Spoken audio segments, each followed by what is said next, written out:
everybody, this is Santos with another ASMR playthrough. Now, I have something special for you guys today. An interactive narrative. It is called Buried. Now, no worries guys, there are no graphics, there are no specific scenes you have to keep your eyes on the screen. If you guys would like to, please feel free. Relax, lay back, get your headphones on, and enjoy this story. I'll be breaking it up into parts. It's not a long story, but I'm pretty sure you guys can enjoy this. It's a little dark. It's more on the horror side, but definitely fun to read. I've only seen someone play about maybe halfway through the game, and I found it really interesting, and I want to know how it ends. So kick back, relax, and let us find out together what kind of ending we get in this wild, interactive story called Buried. I'm just gonna go ahead and read any text prompt that comes up. Buried is an interactive story. The plot will change based on the choices you make. The story is broken into 5 chapters. Play straight through or at your own pace. Enjoy and choose wisely. Got a little atmosphere here. I open my eyes, and the first thing I want to do is scream. I'm flat on my back, and everything seems to hurt. The trees overhead look familiar. It's a clear night sky, almost beautiful. Except for the fact that this means I've been out cold for at least 6 hours. But there's something wrong. I don't remember what, but something happened, and my head, my God, my head hurts, and ringing into my ears. Was there an accident? An explosion, I think. I remember Dennis screaming, but after that, I can't remember. As I sit up, I notice that my hard hat has been thrown off. I look around the area, but it's not here. It feels strange to go anywhere without my hard hat, but I've got to find other members of the crew. They could be in danger. Alright, now we got a choice, guys. Do we go forget the hat and search for the crew, or do we search for the hat? If there was already an explosion, I'd want to be safe. Things could be strewn around and even more unstable. I'm gonna go search for the hat. I get up on shaky legs and look around for a moment. A few nearby trees look like to have been splintered and broken at the base recently. They certainly weren't like this earlier. Searching for the hard hat feels normal. It makes me feel like maybe there isn't something wrong here. I see it behind a fallen log, about 10 feet away from me. How it was thrown so far is beyond me. Driven by nothing more than habit, I walk over to it, pick it up, and place it on my head. Next, I walk over to the center of the logging site, and don't like what I see.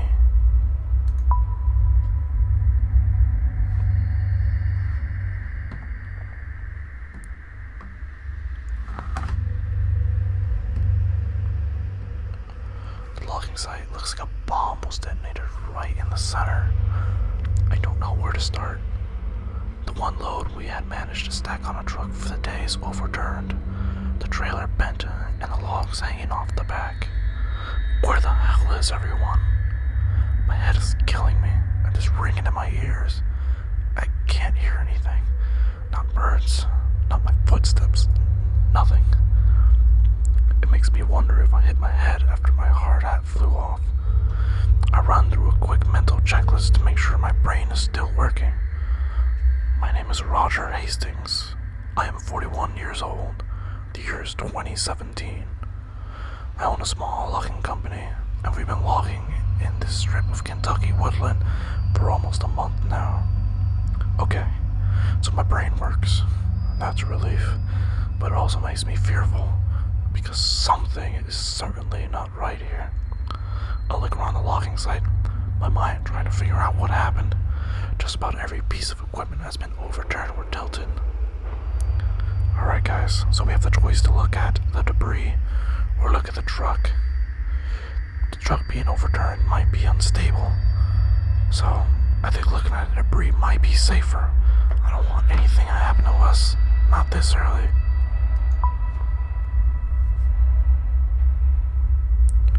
Just hold on, let me get my glasses on. Out of context. Oops. I tipped something over. There are bits of debris everywhere. There are fragments of the 5-gallon bucket I keep our work rags in, a loose saw chain, and an overturned gas canister. Had there been an explosion, all of the fuel on site would have started a fire, but there's no charring, no burning, nothing. I walked through the area where Dennis had been working. From the looks of it, he'd been moving slowly. He'd only taken down 4 trees today. His metal lunchbox is open, an indicator that he had been taking an early break. But he's not here. No one is here. Where the hell is everyone? I could try to make a call on my cell phone, but its battery is already running really low. Not that it matters. The reception is crap out here. Next option is either to yell out or call someone on the cell. Okay, we might need that cell for later, and if these guys are unconscious like me, they probably won't really respond to a phone. Then yelling out might work. Let's try that. Yell out. Let me just adjust my mic here real quick. That's better. Hey guys, where is everyone? Tony, Dennis, Frank, Joe. But their names fall flat among the wreckage. I get nothing back other than scaring away a few birds overhead.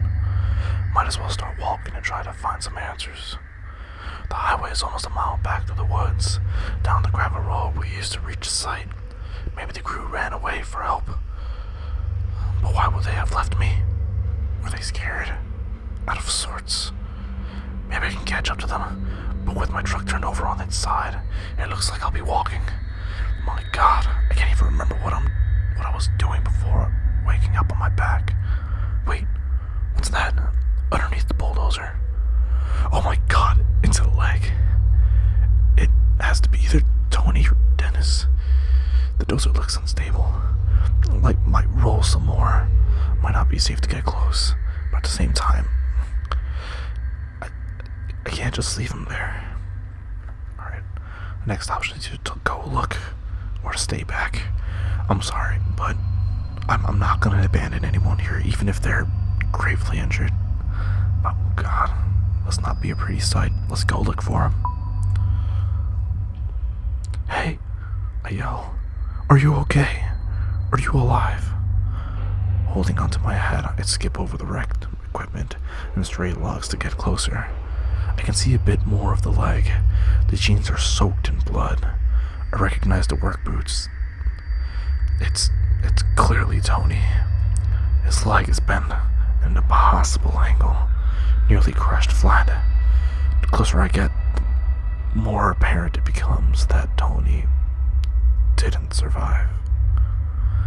I can't move this on my own. Especially not with the bulldozer being unstable and all. If I'm for sure, if it says that it's apparent that he's not alive, then there's nothing much else I can do here. I need to worry about the others first, people who might have made it. For now, leave the body alone. There's nothing I can do for him now. I start to back away slowly. In my shock, I stumble back, suddenly tripping over one of the stray logs. My head collides with one of the logs as I bite the ground. But my hard hat does its job. Thank God I decided to go look for it earlier. Oh, sweet. Wait to see something good. Looking at him, I feel something rising up in my throat, and I don't know if it's a scream or vomit. But I have to push it away. If I lose my cool right now, there's way too many questions that will go unanswered. Shit. I can't believe this. Tony, he had 2 boys. He coached his older son's baseball team. He was the hardest worker I had and was one of the most honest and reliable men I knew. This isn't right. I can't stay here. I have to find Dennis, Frank, and Joe. I have to find out what happened here. So that's scary. I'm glad we went for the hard at first. I don't know what would have happened if we didn't.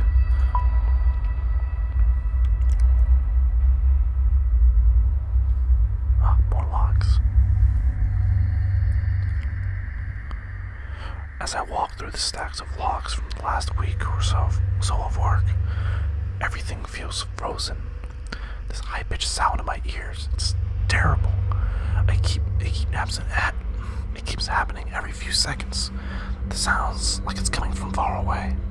I can't help but wonder, is it my ears or is it something else? The silence out there is creepy, and there's a smell like the atmosphere after a bad summer storm.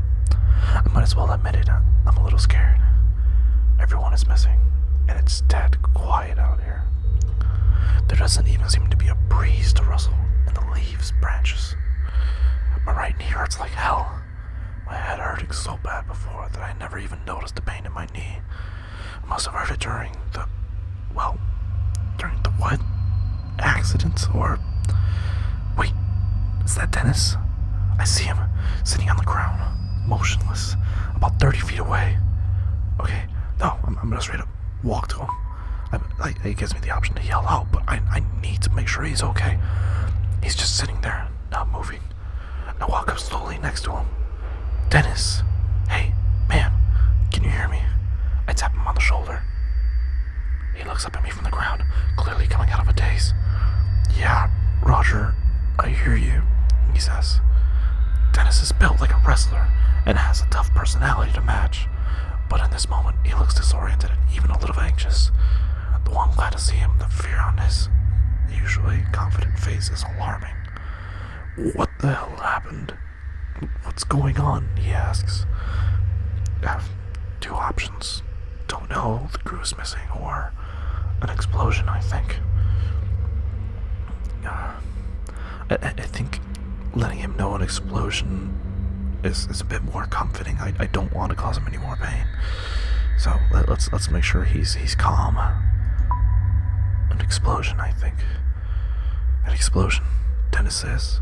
Yeah, I believe that. Why do you say that? I ask. Did you see something? He doesn't respond. Still sitting on the ground, he looks around the woods as if he is just now understanding the severity of the situation. The equipment was overturned. The dozers too, I say, shifting my hard head and wiping my forehead. You okay? I ask him. Yeah, just shaken up. Me too. This might be the most intimate conversation Dennis and I have ever had. Well, he and I have always been on good terms. We've never been particularly close. I've always respected him, though. Sure, he's come to work a few times looking like he had been in a bar fight the night before. But I know also seen him to do an enthusiastic impression of a dinosaur as he played with Tony's kids while he waited for their dad to finish up his shift. It's then that it hits me. Dennis, Tony, we're good friends. I'm not sure I want to rattle him with news of Tony's death right now. Not before we know what's going on. But he has the right to know. Situations like this, decisions. I could either tell him Tony is dead, or don't mention Tony.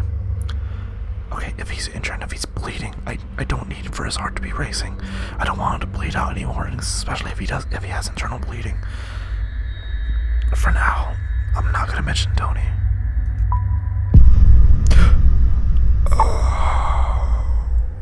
I'm not. Okay, so the game made it very clear that I didn't tell Dennis about Tony's death. someone else, I say. I don't think I need to bring up Tony quite yet. There's two of them were close, almost like brothers. He'd take it hard. Yeah, he says. Hey, he adds nervously, looking at the ground. Did you see that light? No, I say. What did you see? I don't even know, Roger, he says. It was like this flare of white light. It came right out of the ground, like an explosion. So there was an explosion, I say. Maybe it was some equipment, or... This was no equipment. Dennis interrupts, agitated. This huge ball of light came right out of the damp ground. Two options. What did it look like, or where did it go? The ball, I guess, where did it go? I mean, he just described it like, just a huge ball of light. Where did it go? It just shot up into the sky until it was out of sight. When? I'm not sure, he answers. But I had finished up about 10 trees for the day and was about to top one. That's when it happened. You're almost done with 10 trees, I ask. Yeah, he says, looking at the ground. I wouldn't want to take a lunch break until I was done. And that's when the light blew up. Why? You don't believe me? No, I believe him. I'm trying to keep him calm. I believe you. You believe Dennis's story. He saw what he saw. I think to myself, he has no reason to lie about this. My God, are you okay? Yeah, I'm fine, he says. But if I'm being honest, it scared me pretty bad. And if it's all the same to you, I'd like to get the hell out of here. We both stand up and start heading towards the road. It isn't until we start moving about that I see Dennis is wounded. I thought so. His right side is coated in blood, the red seeping through his blue work shirt. There are splatters of it here and there, but it's a very large red splotch that makes me worry. Are you in a lot of pain, or how'd you get that injury? I'm pretty sure he doesn't know, but let me ask him to see if he's in pain. Are you in a lot of pain? I've been better. I don't know how much longer I can stay on my feet, he says. What happened? I ask. I'm not sure. Dennis replies. I must have gotten thrown or hurt, or somehow from that light. It's then that I notice the strange ringing noises still filling the air. Hey, I say, stopping. Do you hear that high-pitched ringing noise every once in a while? Dennis looks scared when I ask him this question, and he just nods. I thought it was just me, he says. He looks out of sorts and uncertainty. I've never seen him like this before. It's obvious that he's looking for some reassurance. Even though I'm his boss, there's something very unnerving about this. It's freaking me out, or we'll be okay. It's probably nothing. I need to keep him calm, especially if he's bleeding, which obviously he is. We'll be okay. It's probably nothing. Let's be realistic, I tell myself. I might as well try to be empathetic. Out here in the middle of these woods, the rain could be anything. Maybe a car alarm from the woods or something. Still, even my passive comment seems to have reassured Dennis. He looks a bit calmer, more relaxed. Good, that's what we wanted. We both start moving forward and don't say another word. Did you try to call Frank? Dennis asks. I know you had a cell on him today. Not yet. Luckily, I have some battery left. I pull out my cell and call Frank. Happy I didn't make that call to Dennis earlier. I see our decisions are pretty good so far. It rings, but he doesn't pick up. But then I hear his phone go off behind a stack of logs. Dennis and I give each other a look. As the phone goes to voicemail, I hang up, and we walk behind the logs to find Frank's phone on the ground, abandoned. We look around for Frank, but find nothing, not a single trace. It's then that I notice something really odd. A 10-foot wide hole in the ground, right near where the phone was. But there's no stray piles of removed dirt or rocks. It's clean, smoothly dug, cutting into the earth, wide, but only a few feet deep. It looks unnatural, where the ground was just deleted. No shovels or diggers used. Dennis walks over to it. This looks like the same kind of hole where I saw the light come from the ground. He muses to himself. I say nothing. My mind's spinning, but I don't know what to think. We need to get out of here, Dennis mutters. At that moment, that ringing noise carries through the forest again, sending a shiver down my spine. Dennis is right. There's something strange going on, and we might not be safe here. But that ringing sound could be a clue to where the rest of the crew went. Either no, let's check out that sound, or agreed, let's get away from here. We need to find the other crew. I know Dennis is hurt, but we need to find everyone else. We need to make sure they're okay. No, let's check out that sound. You decided to check out the sound. Something's not right, I say. And if there's a mechanical noise like that, you think someone is out there? He asks. Maybe. I think we should at least check it out. They might be able to help. Yeah, you go ahead. You go right ahead, he says with a grin. I'll be here waiting for you. Better hurry though. Dennis doesn't look like he's in the best shape to be trouncing around the forest, but we need some answers right away too. Oh no.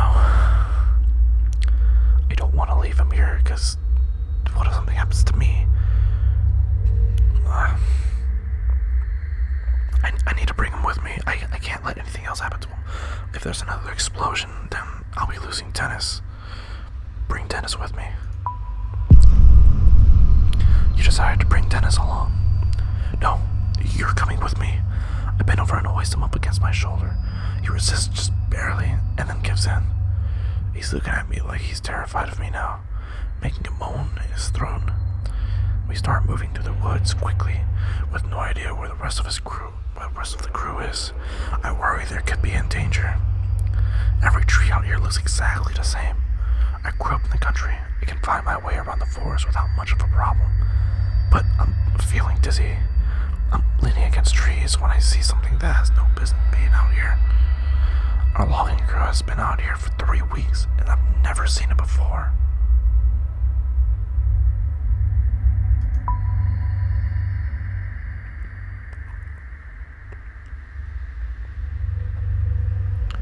This is getting interesting. It's a small building, sort of like a mixture of a shack and a bunker. It looks to be made of concrete, but moss, weeds, and plain old erosion also make it look sort of mystical. It looks like something out of a demented version of a medieval fantasy movie. What the hell is this? Dennis asks. I'm not trying to freak him out anymore, so the option is I have no idea, or some old power station. Honestly, it could be some old power station, so... Question mark. Dennis shakes his head. Why would one be way out here? He's right. I can't come up with a legitimate reason for something like this being here. Do you think the others maybe weren't in here? He asks nervously. Why would they do that, I ask. I don't know, but they have to be somewhere. I want to go inside, not just to find my crew, but also to appease my curiosity. That ringing noise is coming from inside, but something about this place seems incredibly strange, especially located all by itself out here. I bet these folks don't get any trick-or-treaters, Dennis jokes weakly, before attempting a half-hearted chuckle. This building simply does not belong. I wonder, do we knock or just go in? Dennis asks. I can tell that he is trying to make a joke, but it falls flat. I'm starting to think his humor is a defense mechanism for his fear. We both look ahead, take a moment to realize what we're about to do, and start forward. We get no more than 3 feet closer when Dennis wobbles. Reach out and steady him, or are you okay? I'm gonna go ahead and steady him. I'm gonna reassure him that I have a hold of him. I reach out quickly, straining my injured knee. I barely make it in time, grabbing him under my arms and keeping him from hitting the ground. I'm okay, he said. Just, can you help me walk for a little while? Just help me inside, please. I can't deny Dennis. I cannot deny him his request. I've seen him this week, and I've never seen him this week, and it's a little uncomfortable to see. It makes me glad I decided to keep him with me. I help Dennis into the weird little building. The front door opens easily, even though there's clearly a lock on it. Maybe the lock was supposed to keep someone in. It's hard to tell. I still hear that ringing noise. It's definitely coming from in here. Stretching out in front of me is a small interior to match the outside. The building is totally empty. There's a concrete floor and dingy, featureless walls.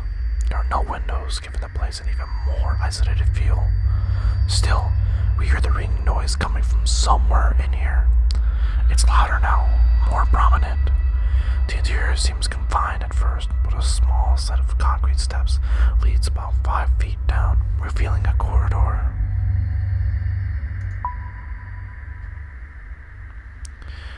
Oh my god, okay. This is getting a little nerve-wracking now. If you guys don't know, I got my lights off, so it is a bit creepy. It's a massive corridor, in fact. Like I'm in some kind of building underground. It seems to go forever. This corridor is mostly dark, with emergency lights every 10 feet or so. I assume we're now underground because this corridor extends far beyond the wall of the building where we entered. I realize that someone might not appreciate finding us here. Like, I don't care if they don't appreciate it. We need help. We need aid. And I'm pretty sure anyone we might find will help us out. So, tiptoe quietly or walk quickly. I'm gonna go ahead and walk quickly. I'm eager to figure out what's going on here. Our footsteps echo loudly in the dust and the dirt. Dennis leans on me for support. If there is anyone here, it's not like we're trying to be quiet and stealthy with the intention of sneaking up on them. If anyone is listening, they definitely know we're here now, as I carry Dennis to the far end of this otherwise a featureless place. I see a flight of concrete stairs leading down. I have to set Dennis down on the floor. His weight is killing me. Dennis, are you okay? Stop worrying, man, he says. I'll be okay. I need a minute to rest, but I'm looking at it, I'm not so sure. I can still hear the ringing noise every so often, coming from somewhere in here. I look ahead and the concrete stairs, pointing towards them, so that Dennis sees them. Can you make it down these stairs, I ask. He stands up slowly and is visibly making an effort not to fall back down. Yeah, he says, and sounds a little irritated. He starts for the stairs without me, and I have no choice but to follow. We approach the stairs by just looking at them. I get the sense we're crossing some sort of line here. There may very well be no going back. Clearly this facility has to home something, so we're gonna go ahead and head back down. Oh god, I don't like the look of these stairs. They look dark and eerie. Maybe no one's been here in a while. As I head down the stairs, I notice that they looked aged. That damned ringing noise is somewhere below, louder than ever.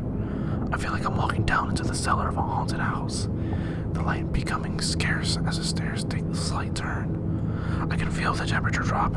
Dennis makes it a few steps down before he is leaning on the wall, is breathing like he just finished a marathon. Pause to give him a break. No, let's give him a break. Let's take a break, I say, putting my hand towards his shoulders to help steady him. Dennis let out a sigh. Thanks. I don't feel too great, boss. As we both squat down on the stair, my mind seems to lock in on the unknown fate of the rest of my crew. Frank is married, and I've met his wife a few times, a nice woman with a huge laugh.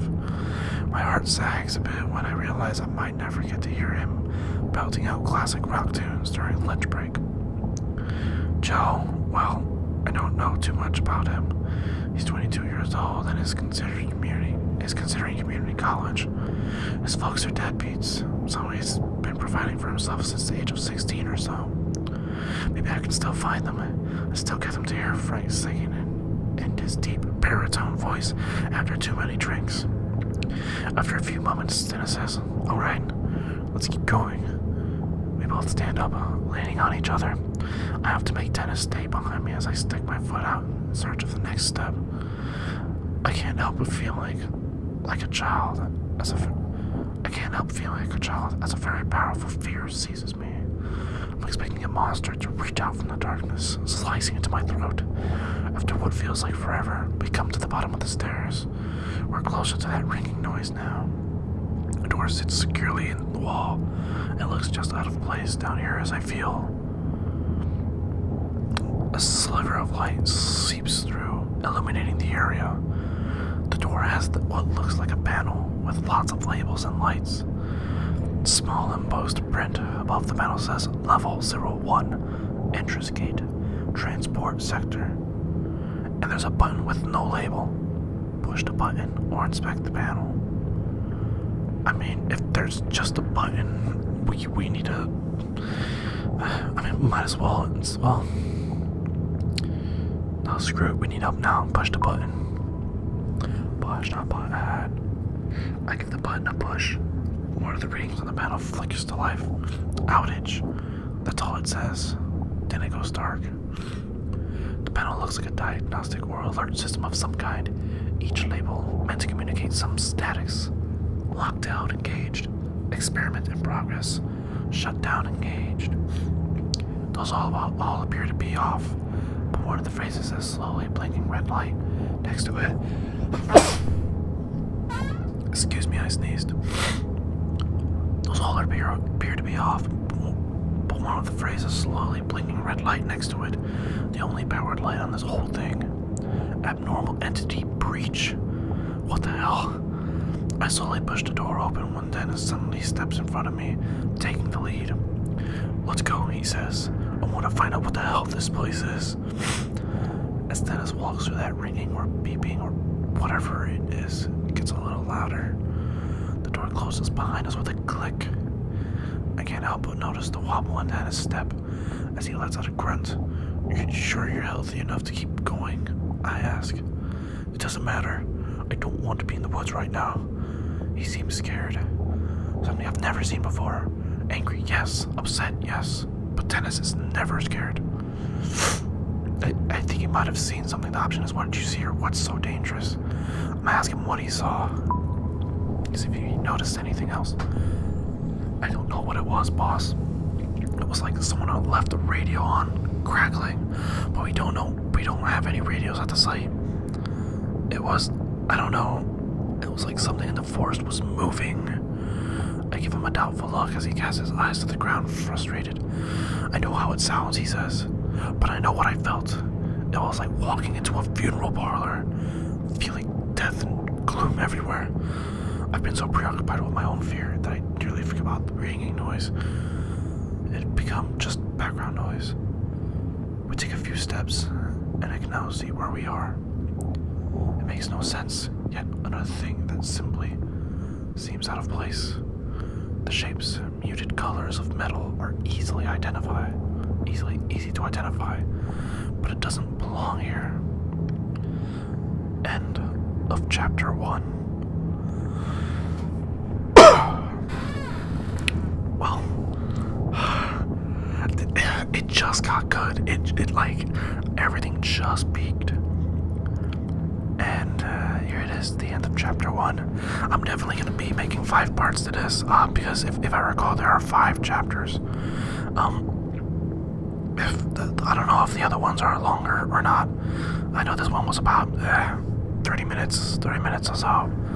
But if you guys are still awake, thank you for joining me and listening to this video. If you've fallen asleep, it's okay. Go ahead for future reference, go ahead and replay the video if you'd like, and just watch it to the end, because the story is just getting better and better. I'm liking the atmosphere as well, so yeah, I'm glad you guys joined me on this wonderful, wonderful playthrough right here.